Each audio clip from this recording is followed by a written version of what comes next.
मैं देखने के लिए आई थी कि यहाँ कहाँ क्या हुआ है, क्योंकि सैलाब पिछले कई दिनों से यहाँ आया हुआ है। तो चूंकि पिछले 2 दिन बारिश रही, परसों भी और कल भी, तो मेरा कहीं जाना नहीं हुआ। सड़कों पे काफ़ी आवाजाही का कोई चांस नहीं था। तो आज मैं गई, कई जगहों पे जाने का मौका मिला, वहाँ लोगों से भी बात हुई तो बड़ा दिल दहल जाता है। एक तो इतनी सारी मौतें हुई जिसमें हमारे, खासकर हमारे यात्री, चाहे हमारी वैष्णो देवी जी के वहाँ काफ़ी लोगों की मौत हुई।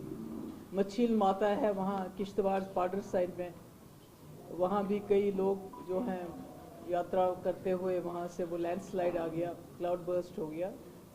और इसी तरह कुठवा में भी, और भी कई कई जगह पे ही, पर ये सारे जो है यात्री थे।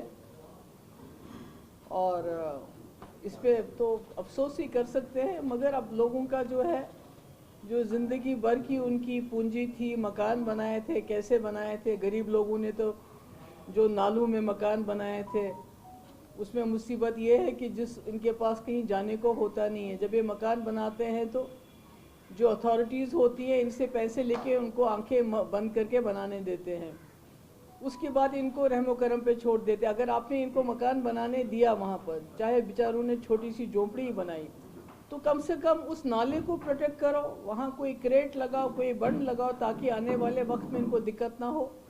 ऐसा कुछ नहीं, कई नालों पे जो लोग रहते थे वो बह गए हैं उनके घर, इस वक्त वो दर बदर घूम रहे हैं बेचारे।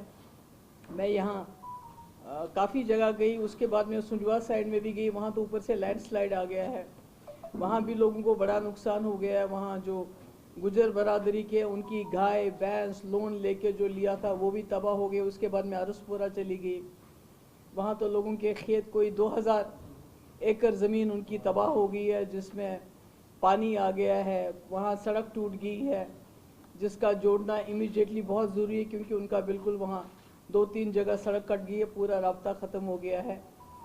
और ऊपर से बैंक जो है वो अपने लोन की, जो लोन लिए हैं फार्मर्स ने, उसके लिए आते हैं। तो ये सारी प्रॉब्लम्स इस वक्त हो रही है। लोगों के घरों में पानी चला गया है, लोगों के पास रहने के लिए जगह नहीं है।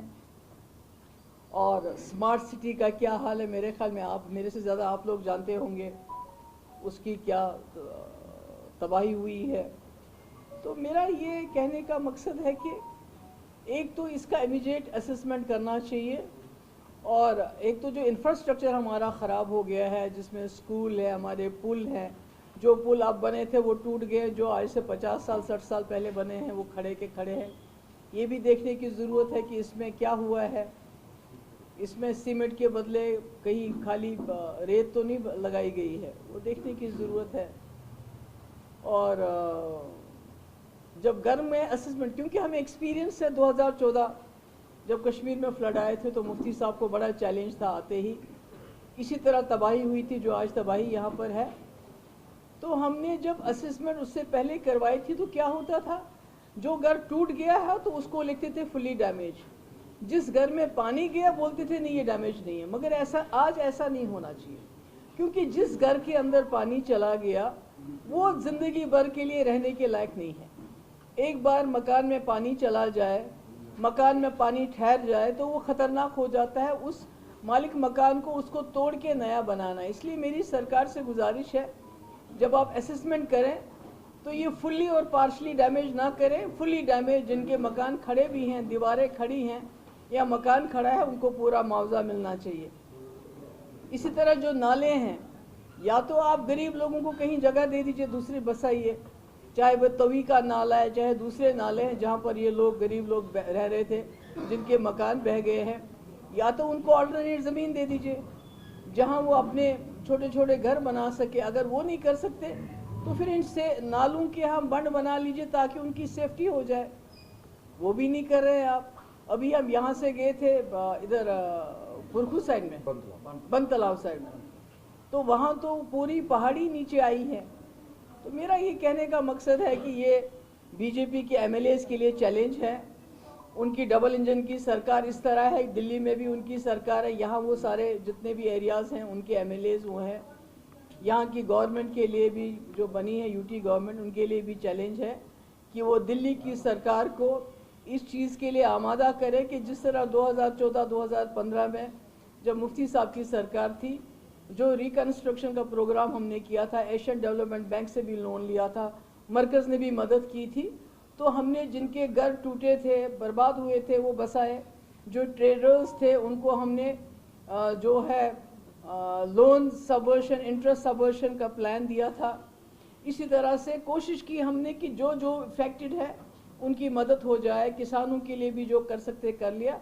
आज भी मुझे लगता है उसी तरह के पैकेज की ज़रूरत है, गवर्नमेंट ऑफ इंडिया को देना चाहिए और खुल के देना चाहिए, ताकि जो चिनाब वैली है वो तबाही में है, पीर पंचाल तबाही में, और जम्मू की तो उससे भी ज़्यादा। कोई इंसान फैसला नहीं कर पाता है कि लैंडस्लाइड से ज़्यादा तबाही हुई है, पानी से ज़्यादा तबाही हुई है जो दरियाओं का है, या क्लाउड बर्स्ट से सब बर्बादी हो गई है इस वक्त। तो मुझे लगता है ये नया जम्मू प्रोविंस बनाना है। इसके लिए बीजेपी के एमएलएस को, जिनको बोरियां भर भर के यहाँ से वोट मिला है, उनको इसमें इंटरेस्ट लेना पड़ेगा और गवर्नमेंट ऑफ इंडिया के पास जाके उनको बताना पड़ेगा कि जम्मू पूरी तरह से तबाह हो गया है, इसको दोबारा बसाना है, तो इसके लिए अच्छा पैकेज मिले और मेडिकल टीम्स जानी चाहिए, क्योंकि अब पानी चूंकि ठहर चुका है। मैंने देखा, यहाँ मैं गई थी बन तालाब और गुजर नगर ऊपर ही जा सके, हम नीचे हमारी गाड़ी गई नहीं, तो वहाँ घरों के अंदर इतना कीचड़ मिट्टी, अब तो वहाँ बीमारियाँ फैलेंगी। उसका कोई ना कोई सद्भाव करना है। एक तो मेडिकल टीम्स जानी चाहिए, दवाइयाँ देनी चाहिए, डिसइंफेक्टेंट होने चाहिए, और जो लोग घरों से बेघर हो गए हैं, जिनके घर बिल्कुल टूट गए हैं, जैसे संजुआ में गई, उनको तो गवर्नमेंट ने टेंट भी नहीं दिया है रहने के लिए, या जो बाकी पुरखू गए या बाकी जगहों के गए, तो लोगों के मकान टूटे फूटे, तो ये कहाँ जाए? जब तक इनका सरकार को इनको ज़मीन दे, कोई ऑल्टरनेट कहीं घर बना के दे, तब तक तो मुझे लगता है कहीं ना कहीं सरकारी कहीं जगहों पे इनको बसाने की ज़रूरत है। फार्मर्स की मैंने बता दी आपको कि बहुत उनका बड़ा नुकसान हो गया है। और इसी तरह से जो मुझे लोग मिले, गाड़ियां हमारी बहुत दब गई हैं, इंश्योरेंस है उनका, हमने जब 2015 में हुआ तो हमने इंश्योरेंस को एक्सपीडाइट कराया था, जल्द से जल्द लोगों को इंश्योरेंस मिला था। आज भी वो कोशिश की जानी चाहिए। और जो लोन है, चाहे वो गाड़ी के लिए लोन लिया गया है, चाहे वो गाय भैंस के लिए हमारे जो गुजर तबके के लोगों ने लोन लिया है, चाहे हमारे किसानों ने लोन लिया है, तो मैं समझती हूँ कि सरकार को इस पर नज़रसानी करनी चाहिए। एक तो बैंक वालों को फ़िलहाल 2-3 महीने इन लोगों के दरवाजे खटखटाना बंद करना चाहिए और कोई तरीक़ेकार निकालना चाहिए कि इस लोन में किस तरह से इनकी मदद की जाए। अगर वेव ऑफ हो तो सबसे अच्छी बात है, अगर वेव ऑफ ना कर सके तो कम से कम जो इस पर सूद है, जो इंटरेस्ट है, उसको वेव ऑफ किया जाना चाहिए, ताकि इनका जो है इनकी मदद हो जाए। ये तो है कि क्या क्या होना चाहिए इस वक्त, जो सरकार को करना चाहिए इमीडिएटली, क्योंकि बहुत तबाही हुई है, बहुत बर्बादी हुई है।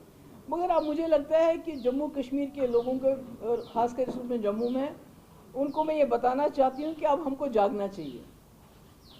देखिए, जितनी भी सरकारें इस वक्त आती हैं जाती हैं, खासकर जो इस वक्त सरकार दिल्ली में है, उन्होंने हमारे जंगल, हमारे पहाड़, हमारे दरिया, हमारे नाले, मूंगफली के दाम ठेकेदारों के हवाले कर दिए हैं।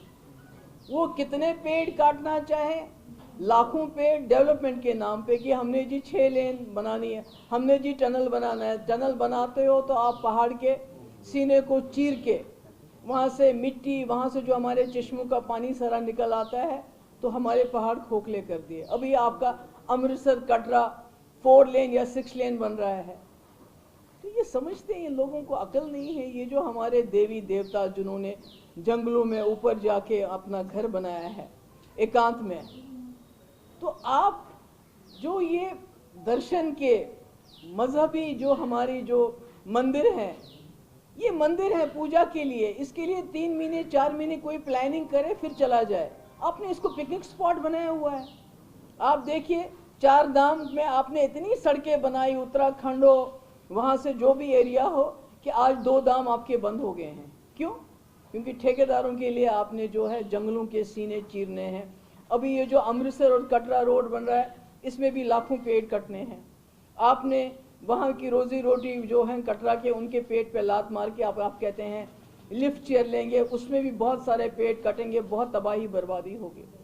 तो मुझे लगता है जब तक हम लोग यहाँ के नागरिक नहीं जागेंगे और लोगों का हाथ नहीं रोकेंगे, क्योंकि सुप्रीम कोर्ट जो ग्रीन ट्राइब्यूनल वो भी इनको रोक नहीं पाते हैं। अभी देखिए हमारे दरियाओं में जो हमारे नाले हैं उसमें से कितनी माइनिंग हो रही है, और माइनिंग कौन करते हैं? बाहर के ठेकेदार।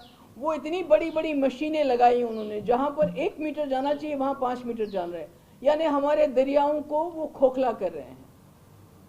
ये एनवायरमेंट डिजास्टर है। इस बार मॉनसून आया तो इतनी तबाही मचाई, हम सोचते अगले साल कुछ नहीं होगा, नहीं।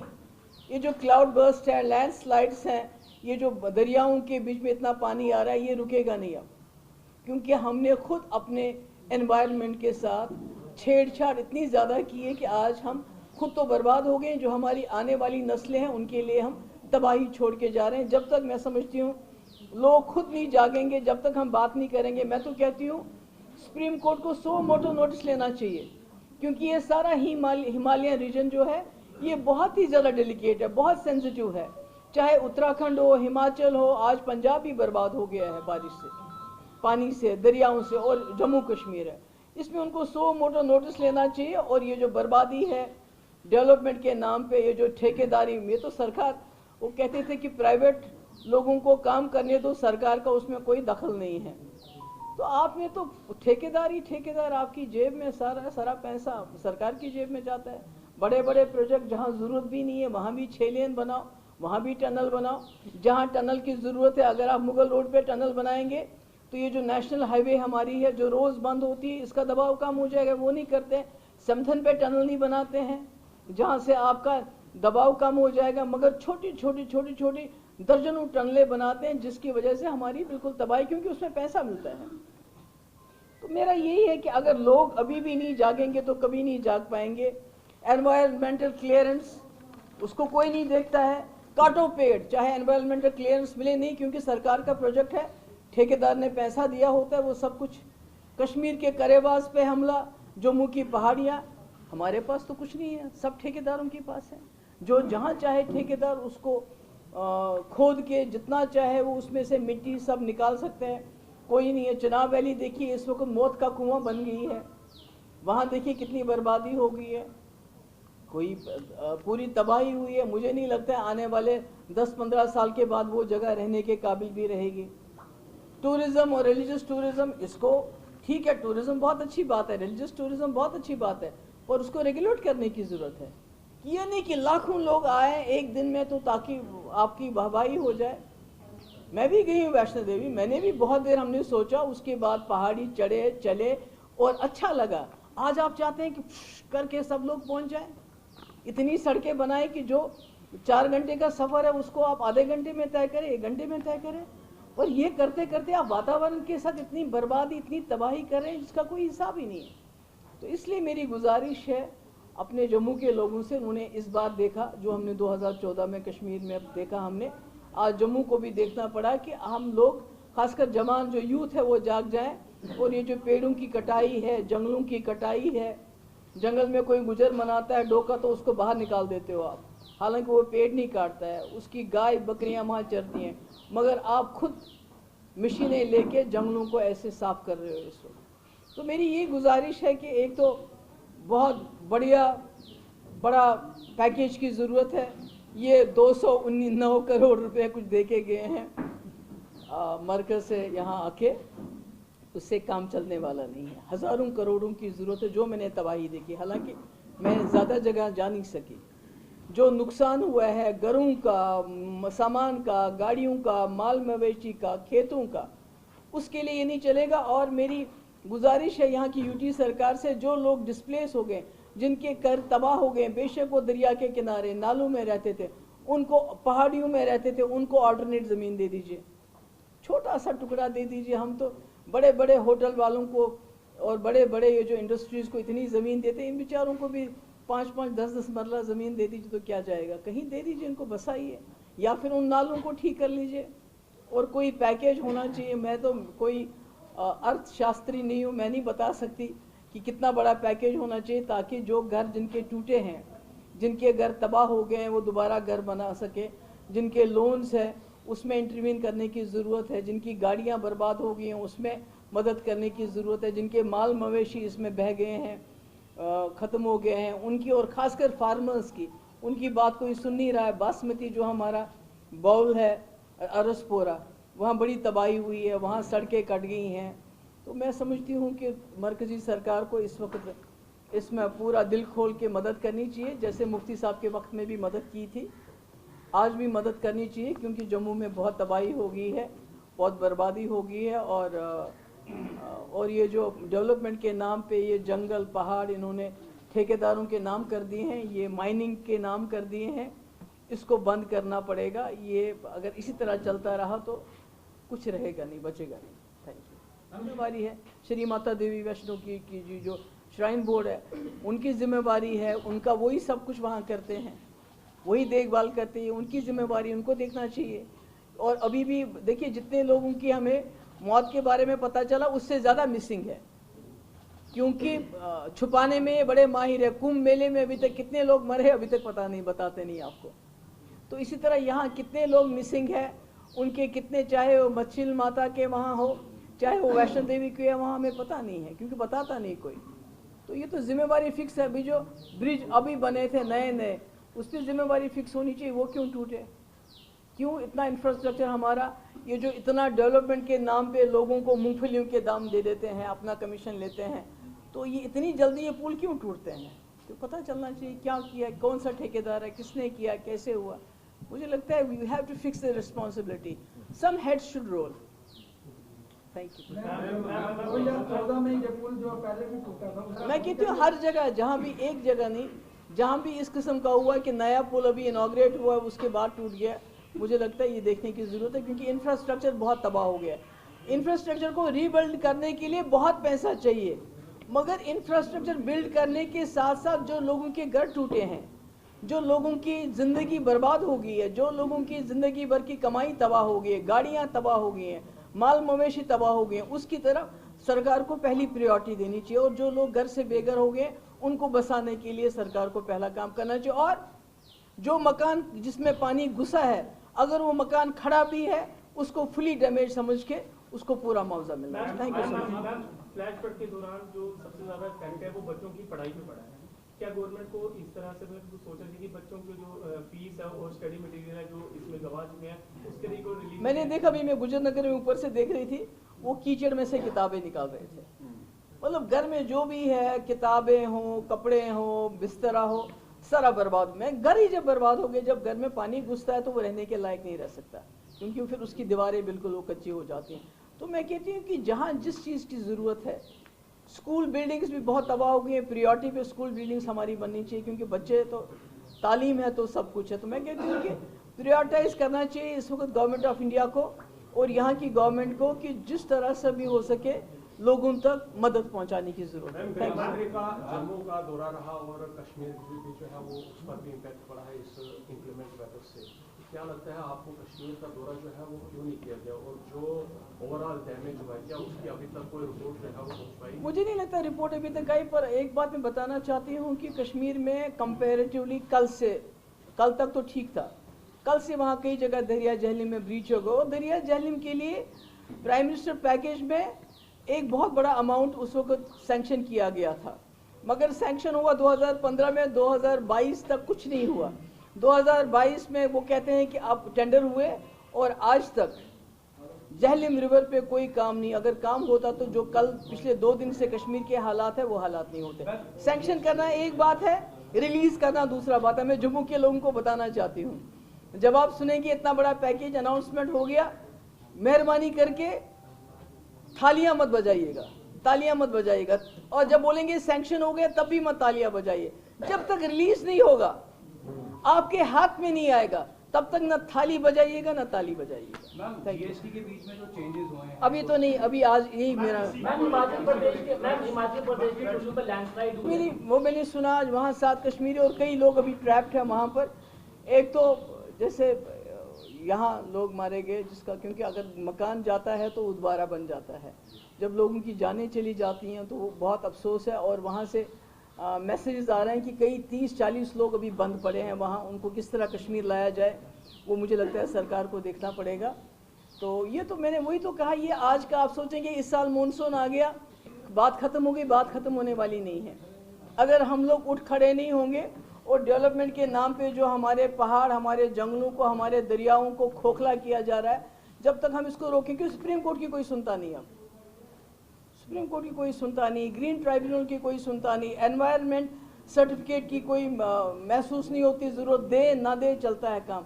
इसलिए मुझे लगता है लोगों को खड़ा होना पड़ेगा अगर आप अगली जनरेशन के लिए कुछ बचाना चाहते हैं। मैम, लगातार बाढ़ में जिस तरह से देखा गया, जम्मू पंजाब में बाढ़ आई, क्योंकि जब सैलाब आया उसने कुछ देखा नहीं कि ये पाकिस्तान है, ये हिंदुस्तान है, हाँ है ना। टेररिज्म में इतने लोग नहीं मरे जितने अभी मरे हैं, अगर आप देखें जितने लोग तो इसलिए मैं कहती हूँ, जैसे पहले भी मुफ्ती साहब कहते थे, हमारे मुल्क को बड़े भाई का किरदार अदा करना पड़ेगा और यहीं पर रुकना नहीं चाहिए कि हमने उनको इन्फॉर्म किया है, बल्कि कोशिश करनी चाहिए। जब भूचाल आया था 2005 में, मुफ्ती साहब ने उस वक्त जो हमारे मिनिस्टर थे मुखर्जी, प्रणब मुखर्जी, उनको बोला था जो दूसरा कश्मीर है उसके हर घर में बैग पहुंचना चाहिए उस किताबों के लिए जिस पे लिखा होना चाहिए मेड इन इंडिया। मेरी बात समझते हैं आप, क्या मतलब है कि अगर आपका हिंदुस्तान का बना हुआ बैग उस कश्मीर के हर घर में पहुंचना चाहिए ताकि उनको हमारे मुल्क की असली तस्वीर न समझ आए। तो मैं कहती हूँ आज पाकिस्तान में भी बहुत फ्लड्स हैं, हमारे पंजाब में भी हैं, जम्मू कश्मीर, हिमाचल, उत्तराखंड, मगर हम बड़ा मुल्क हैं, हमारे पास ऊपर वाले ने दिया हुआ बहुत कुछ है। अगर उसके साथ थोड़ी बुद्धि भी दे दे और इस वक्त जिस तरह हमने उनको इन्फॉर्म किया सैलाब आ रहा है और तरीके से भी उनको हम रीच आउट करने की कोशिश करें, मुझे लगता है ये जो जम्मू कश्मीर के ऊपर ये जो पंगा रोज़ होता है, झगड़ा होता है, इसको कहीं ना कहीं मतलब मिटाने में एक कोशिश शुरुआत हो सकती है। Thank you so much.